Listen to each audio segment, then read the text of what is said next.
Welcome to the Menopause Stories podcast. I'm your host, Dr. Tamara Beckford, founder and medical director of Truly Balanced Wellness Care. This is the space where we stop the guesswork and start the optimization.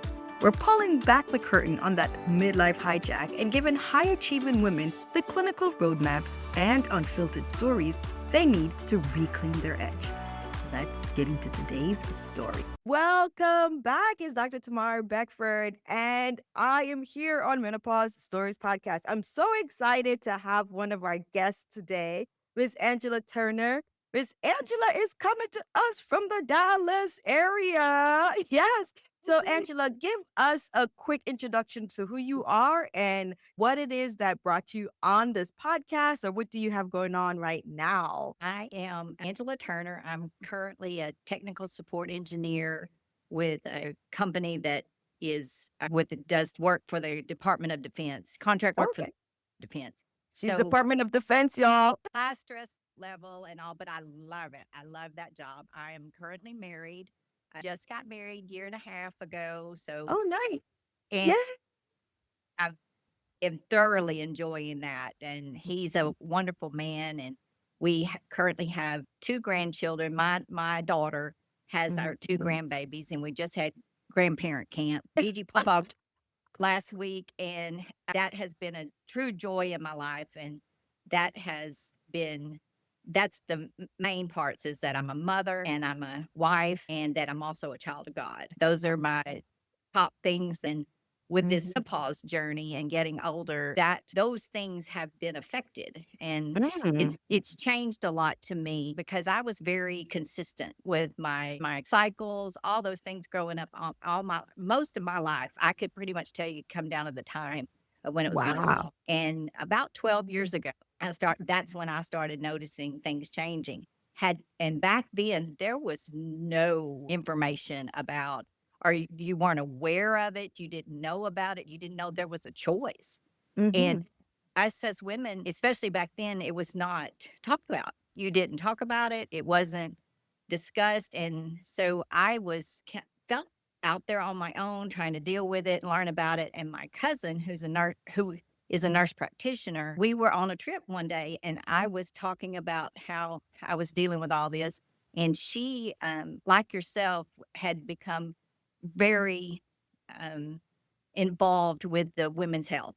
And Mhm. she said, "Hey, I know about this hormone replacement therapy. And, would you be interested?" And I was excited because I'm a small stature person. I'm only 5. And medications and that tends to not work well with me because it absorbs quickly, or vice versa. I have side effects. It just Mm. creates more problems usually. So I was avoiding wanting to take something. And so she introduced me to the hormone replacement therapy. But at the beginning, I'm in Dallas. She's up in further north, Texas, northeast. And so she's about an hour and a half away from me. So I tried a doctor, and that's how my journey began, was trying Wow. to figure it out. Wow. It's interesting as you're mentioning that when you are used to a certain style, like your body is, our body is our temple, and we know that.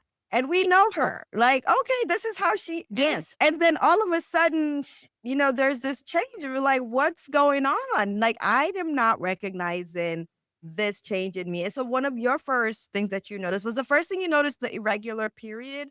Or did you notice something else? Or was that the part that alerted you like, whoa, something's going on? Because I'm used to, like you said, clockwork. Like I could tell but almost to the minute. But then all of a sudden I can't rely on my internal clock. Was that the first thing? Yes, that's exactly what started, because Mhm. I literally was so regular and I knew my body really well. And that was the first sign. And then I kind of started cluing into other things, get emotional quicker, Mm. get angry up at work Mhm. quicker, on the defense a lot more. Right. And that was and it's all like a combination of getting older. You Mhm. get, because I was small, I've always looked very young as well. Mm-hmm. So I haven't been taken seriously in the work environment to begin with. So then you add to it getting older, and it started making me realize people saw you less in that regards. So I Mm-hmm. think that brought my anger out because I wasn't understanding these emotions, these changes, and how what a huge role hormonal health affects us as women, and that it's not addressed. Wow. It's just pushed aside. Absolutely. I love what you just touched upon. So I myself, a petite lady, I'm 5'1", so we're Okay. we're right next to each other. Yes.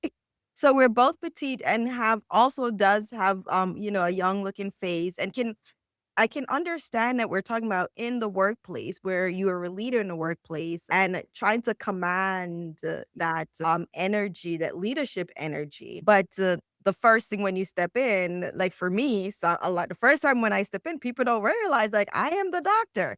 Yes. Unless I have like this big sign that has to say Yeah. that. So you have to kind of step in with this big sign that says leader for you to cross that first barrier.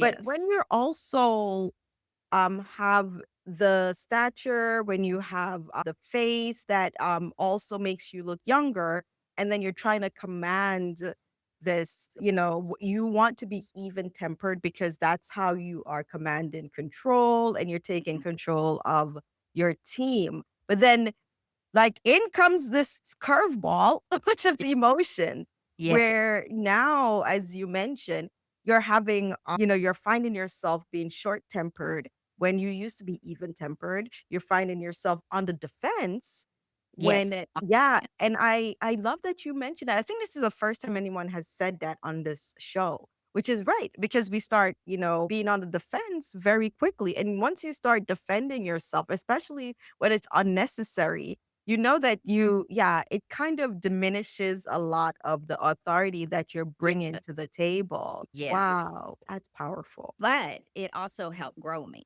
It helped Mhm, me to get it helped me with patience and mhm, learning how to respond better, mhm. learning how to not react in that way because I can only control myself. So I learned that I had to work really, really hard at it. But once Mhm. I got what the help I needed, then it became so much easier and so much more manageable. Wow. So, this is so important for those who are listening to realize that when we're having this change that's going on, you said, once I got the help that I needed, it made me realize that, I can, even though we're going through this phase where your emotions are high and erratic, and we know that it's high because the hormones are just doing this little la la la la la. Today I'm up and tomorrow I'm down. I am just being jolly, jolly, jolly. It's like Yeah, it's going through its own little Disney World, Wonderland type that's thing. roller coaster. Roller coaster over here, and we are trying to manage the world under this roller coaster. But once you started to get that under control and understanding, and the first thing was awareness because your cousin brought to you this thing of awareness, like, oh Yeah, wow, this. I'm pretty sure you, just like a lot of us, when we were first start going through this, without the awareness, we start to doubt and think mhm. that we Yes, it's are a yeah, we're mhm. the problem. I am going crazy. What were some of the thoughts that were going through your mind at that time? Because I thought I was having dementia, but go ahead. I thought it was just, because they say, well, when you have a lot of stress in your life, you need to alleviate that. Well, okay, how can you do that? It's you try, but Mhm, but when it becomes such a regular thing, you get used to it. So you really sometimes can't identify what it is that's stressing you. You learn to or you adapt. And mhm. so when you're in that all the time, it becomes the new normal. So that's what I was coping with was trying to figure out. And then the other symptoms started coming. But again, I thought I just have to figure this out. I have to learn how to y- th- to do. And the other thing is I love to exercise. I love to do free weights and work out and jog. I want to say run, but I don't really run. I jog. We love the honesty, Angela. That was a stress reliever for me, and that was one of the things that I didn't want to do anymore, and that Mm, really concerned. It was like I just wanted to get my day done and come home. And I thought it was all me, that I had to figure it out. I didn't know what was wrong. I didn't know how to deal with it because I didn't know there was a solution. And I was really not wanting to take a cream or medication by mouth because it's not monitored regularly. So therefore because one day, like you said, it's up and down. So sometimes it may be, you may need that, but to take the same amount every day, I just felt like it would create more side effects than help. I would rather deal with what I know and then with what may come and go and I not know how to handle it, and being able to communicate with the doctor effectively to where I could get the best for me. That's a great thought. I love that you're bringing that to the table because this is actually the first time anyone has brought that point of view where it's like because the and I'll describe for those who are listening how the hormonal treatment is in comparison to our natural body. But it's great for us as providers and those of us who are bringing forth this information to know what the recipient is thinking. And I did not realize that someone that this was a worry that the levels are changing in my body and you're giving me this one thing that's a constant dose. What if my levels go up and you're giving me this constant dose, and essentially what if you overdose me? Yeah. Literally, yeah, that's what you During that time. Wow, that's a great thought. And for those who are listening who have been thinking this, I'm glad that we're bringing this to the forefront. So one of the what's happened during that portion of our perimenopausal journey or even menopausal journey is that our hormones are fluctuating. So it's going Mm. up and it's going down. But one of the caveats is that our hormones are usually never going higher than the highest it has ever been in a lot of women's lives, which is pregnancy. Oh, So okay. the amount of estrogen and like that's in your body when you're pregnant, this is like the like super super super high. Right. Now, when you are at your non-pregnancy state, let's think of a bottle of water. Okay. So like I have a bottle of water right here. Mhm. So where the water is, so this is one of our regular 16.9 mLs, our 16.9 ounces. Yeah, fluid ounces, 500 mLs of water. Where the water is right now, it's really at near the bottom. So this Mhm. is probably around maybe 60 to 75 mLs of water. So let's Mhm. think of that being our normal state, our pre-pregnancy state of hormones. Okay. So when we are going through perimenopause, it's fluctuating up and down, Yeah. but it never goes all the way up to pregnancy state, which is up here. Right. But then it's fluctuating up and down, but in a state that even though it's fluctuating up and down, it's still on its way down. Yes. By the time we get to menopause, think of this as empty. Yes. So, although with the hormone replacement, what the hormone replacement does is try to get you to as close as being back to this state as possible, but never to a Exactly. pregnancy state. Yeah. This state was your pre-pregnancy state, your mid not mid age because we're now in the midlife, but it's our 30s, our early 30s when life Yes. was good and we were Yeah. fluctuating well and we're doing well in life and we can answer the questions and we're moving up in our career. Yeah. That's the state that the menopause hormonal treatment, the replacement treatment Mhm. is trying to get us back to that state. But never to a point where it should be overshot and trying to get you to the point of where the hormone levels are so high. But that's a great thought because I didn't realize that people were thinking that. So I'm glad that you're bringing that up. Go Yes. ahead. Oh, no, I was just gonna say that I'm also a great test because I don't fit the box as well, and that's hard to Mhm. communicate with other doctors because usually I can't tell you how many times is that I've been told, "We've never seen that before." So You don't ever want to be that. You're so interesting. yes, that's very interesting that we had, but with that said, I get dismissed a lot because Right. doctors follow statistics, doctors follow data, doctors follow. So being heard has been difficult for me, but on my journey, that's what I've been wanting to communicate at what you're doing to other Mhm. women.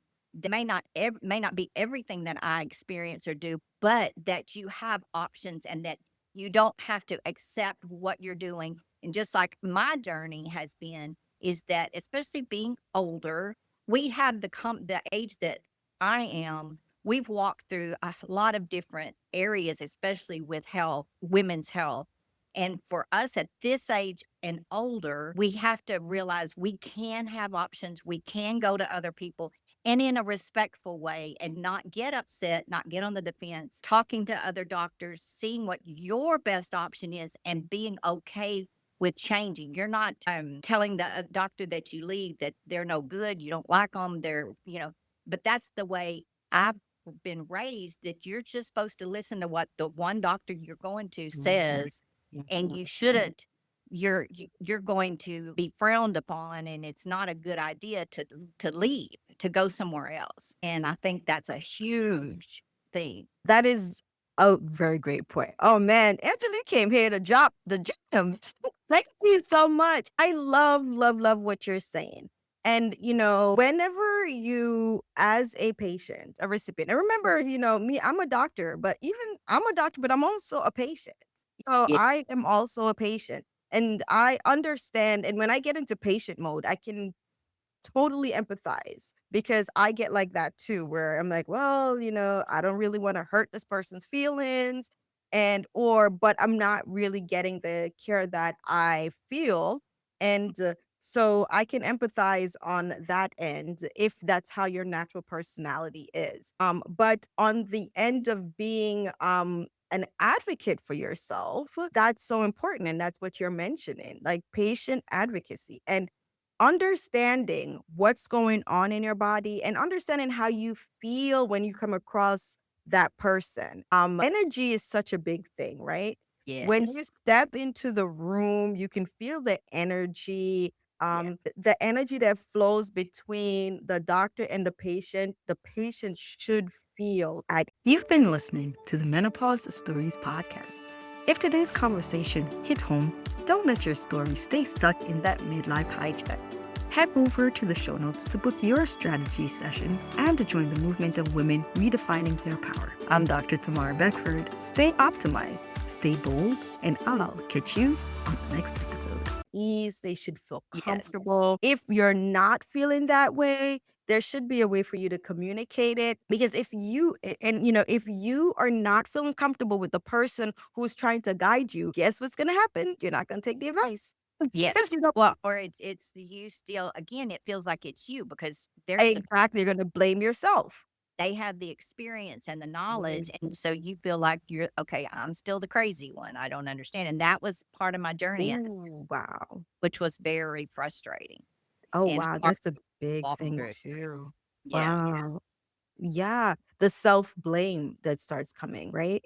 Am I the crazy one? Because am I the crazy one? Wow, that's a big thing. And that's Yeah. why it's so important when you start to advocate for yourself. And advocating for yourself, I love the way you also mentioned it. You said you doesn't need to, it does not mean that you have to be rude, but Yeah. you're bringing up questions and concerns. And if you're bringing up questions and concerns, and that person that you're sitting across from, you feel like if they're being frustrated by your questions, frustrated by your concerns, it's time for you to move on. Yes, and giving women the vocabulary to be able to feel comfortable before they walk into that office, before they talk to them, to have those words and it be okay that you can have a conflict and a discussion that's you're not in agreement, but be respectful. And I didn't have that vocabulary, especially Mm. I did not. It just frustrated. And of course, my hormones are crazy. So it just made me get angrier and madder and worse. And then I was crazy. I did act No, crazy. you were in a state where it was literally a medical state that caused the emotional state because Yeah. it was the physiological change. And as you said, if you didn't have the vocabulary, if we think of anyone who wants to express themselves and is unable to do so in the way that they deem so fit, it leads to a level of frustration. It Yeah. happens, it's human. It's human. And it happens when you're trying to communicate between languages. You have a semi working vocabulary of a foreign language, but then you want to articulate something, but you don't have the words to articulate it. Yes. And Yeah. between medicine and communicating in a medical jargon, because I know I as a doctor, one of the first thing I ask is like, so can you describe what you're feeling? And sometimes you don't have a word that Yeah. describes that feeling. You just know you feel it. It's different from what you're used to. And Mhm, that was because that was what was really hard with the first doctor I went to. Her, um, again, I also learned that all doctors don't have a lot necessary knowledge. It's their own knowledge that they've gained, not necessarily from extensive research or information out there in the medical field. It's their own personal experience and what they've decided to gather and obtain. And with her, it started out really well. And I don't know. I'm bio T. I mhm, love bio T. And mhm, she was a leading expert in that on the panels, all that. So that's why I chose her. And my cousin helped me to pick her and do. And we it started out great and had everything done and we're talking. And then when I came into and I had researched, and of course my cousin knows a lot. She's very knowledgeable in all this as well. And mhm, 3 months had gone by, 12, 12 weeks, 3 months have gone by. And that's what it said, between 3 and 4 months to stay level with your pellets, with the mhm, pellets that and so I told her, I'm starting to notice this. I'm starting to notice the brain fog. What it came easily to back. That's what started coming back, probably prevalent more than a lot of the other things. And she wouldn't do it. She said, "You're going to have to pick something else to do. You're going to have to pick a cream or something else to supplement that."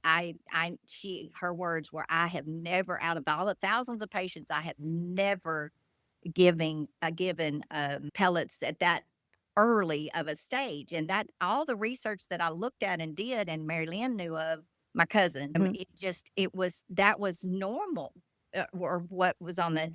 And she refused, and I had to subsequently leave.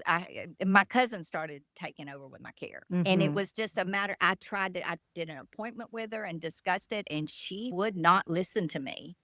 And once I got with my cousin, then it was wonderful. I was back to, a normal feeling and was Yes, able to get back steadily back on it. And that was a huge thing to walk through, but I learned a lot. absolutely. Wow.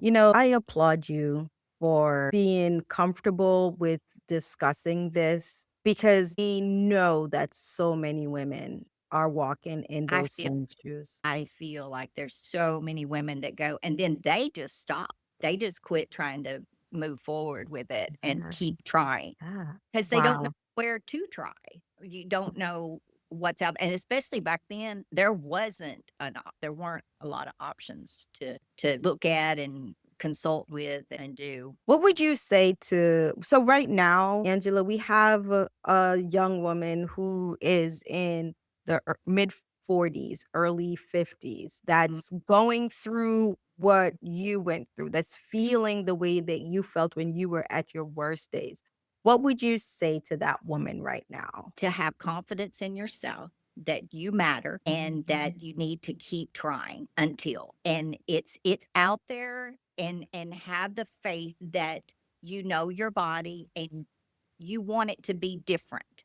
So keep looking, keep searching, keep asking questions, and don't be afraid to keep looking, calling, and move on if it's not. Don't try to make it.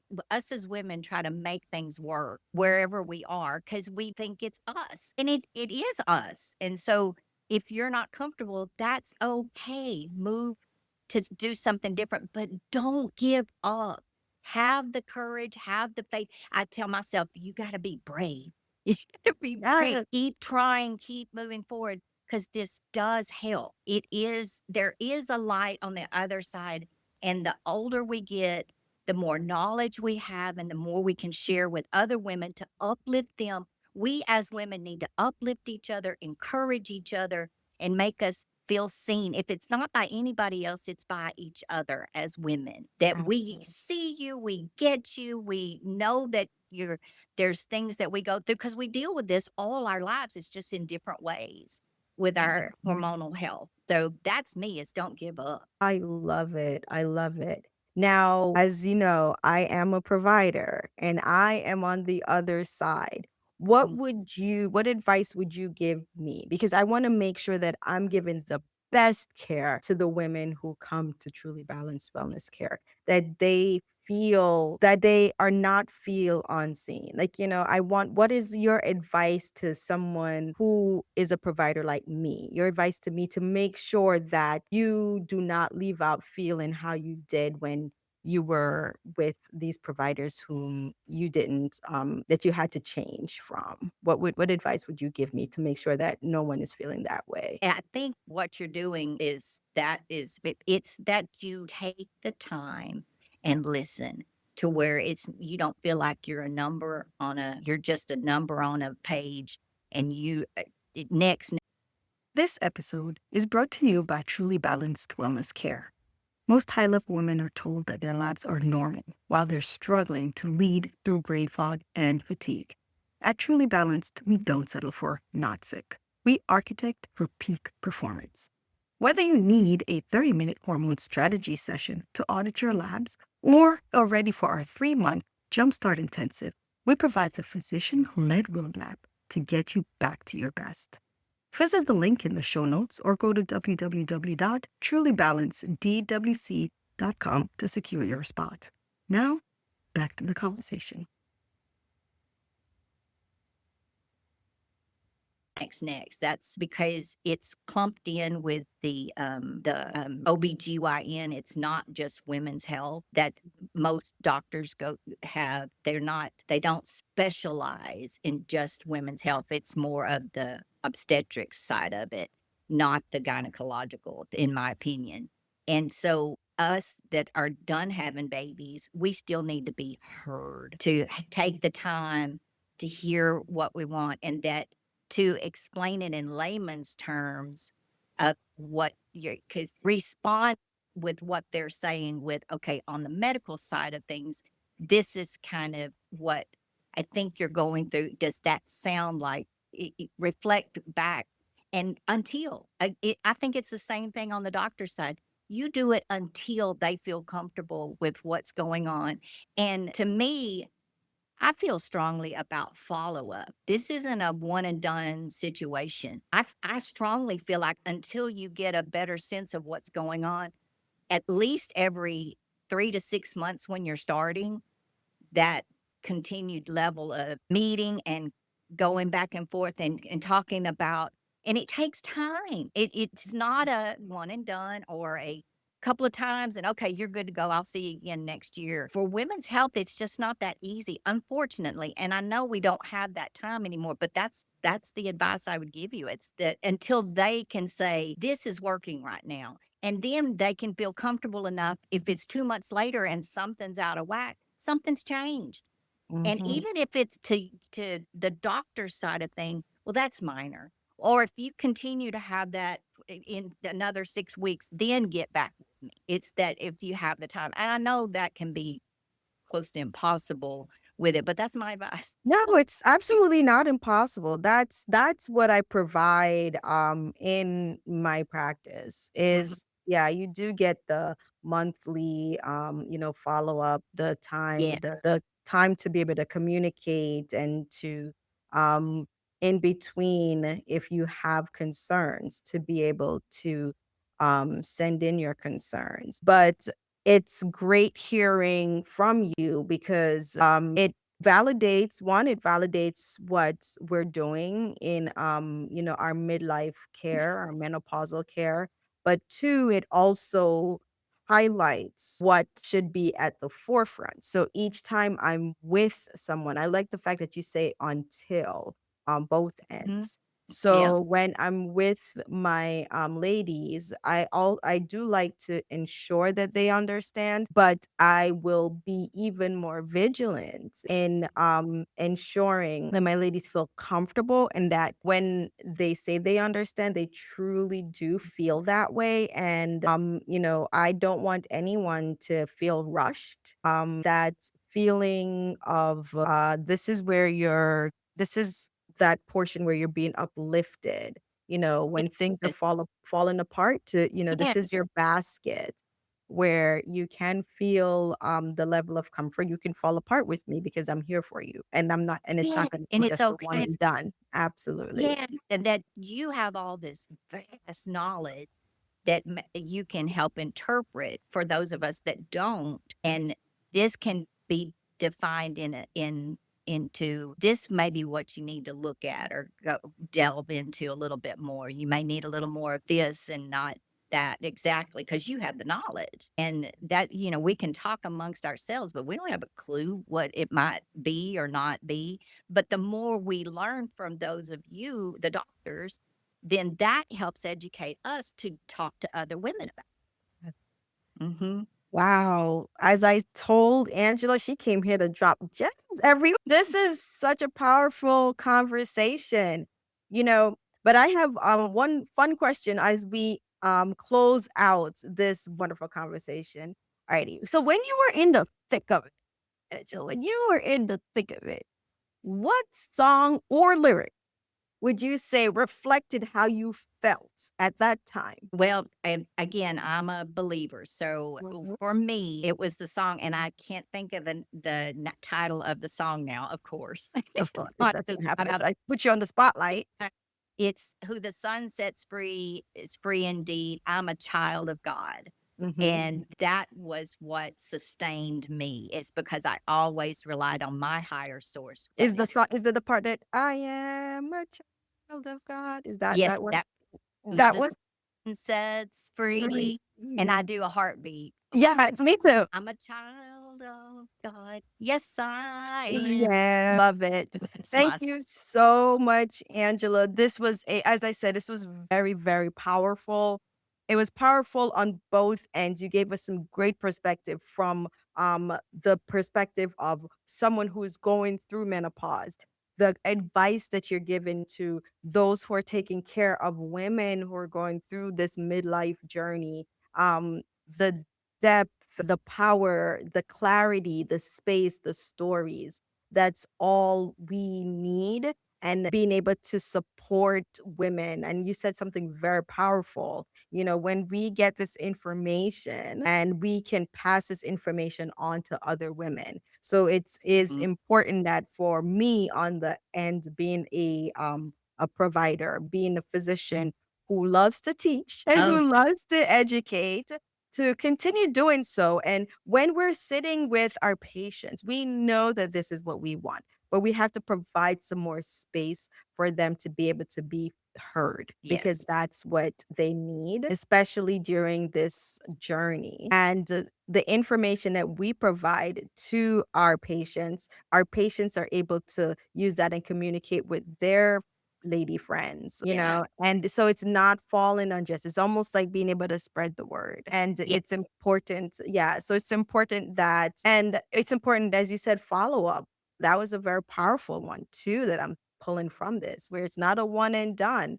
And our women want to be heard, they want to be seen a little bit more often until they feel okay, I'm at the point where I'm feeling better now, then we can expand on the time frame. So absolutely. I took notes. I haven't recorded, and this is where we'll be having this implemented. So Angela, thank you so much for taking the time out to be part of this wonderful conversation on the Menopause Stories podcast. Know that you are doing your part in helping your sisters out there who are going through this journey. Your story matters, and it definitely is helping someone who is going through this journey at this time. Do you have any last words before we go? Just to thank you for this because it's something that I think is well, it's very needed, and I just thank you that you're offering this out to other women, and this is exactly what we've been talking about. I have a small group, and Mhm. we're wiser older women. We're wow, and Yeah. it's to lift us up, to encourage and help us because it's like a threefold issue: getting older, having hormonal issues, and then that part of being seen less and less in society. Then you have to take the challenge on yourself, and you feel like you're alone. And this is such a wonderful venue to be able to get that knowledge. And so I thank you for all of this. My pleasure. My pleasure. Well, with that, we're going to end today's episode, and we will see you guys next time on the Menopause Stories podcast. Bye.